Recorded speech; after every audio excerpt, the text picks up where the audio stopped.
তো আমার এই ভিডিওটা দিতে একটু লেট হয়ে গেছে, এটা 1 সপ্তাহ হয়ে গেছে এই ভিডিওটা। তো আমরা গেছিলাম মায়েশের মেলায়, তো আমি ফোন ঘাঁটতে ঘাঁটতে দেখলাম এই ভিডিওটা আছে, তো এই ক্লিপগুলো ভাবলাম তোমাদের সাথে শেয়ার করি।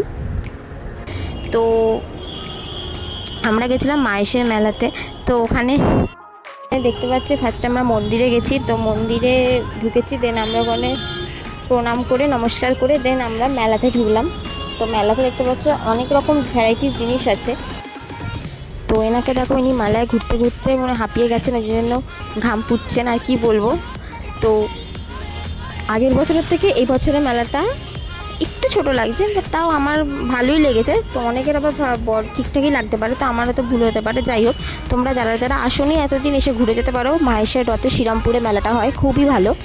দিন দেখতে পাচ্ছ অনেকটাই ভিড় ছিল আমরা যখন গেছিলাম, এখন তো আরোই ভিড় আছে। তোমরা যারা যারা যাওনি, তো শ্রীরামপুরে এই মেলাটা হয়, মাহেশের রথের মেলা, তোমরা ঘুরে আসতে পারো। খুব ভালো মেলা, অনেক কিছু খাবারের দোকানও আছে। তো আমরা কিছু খাইনি সেখানে, তো আমরা মেলাটা ঘুরে দেন তারপর বাড়ি চলে এসেছিলাম।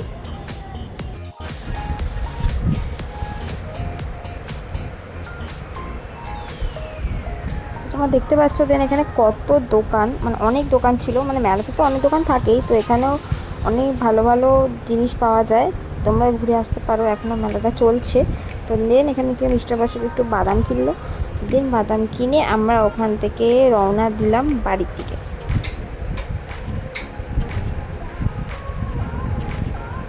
আর এটা হচ্ছে মাহেশের রথ, তো তোমরা দেখে নাও, তোমরা গিয়ে ঘুরেও আসতে পারো। আজকের জন্য টাটা।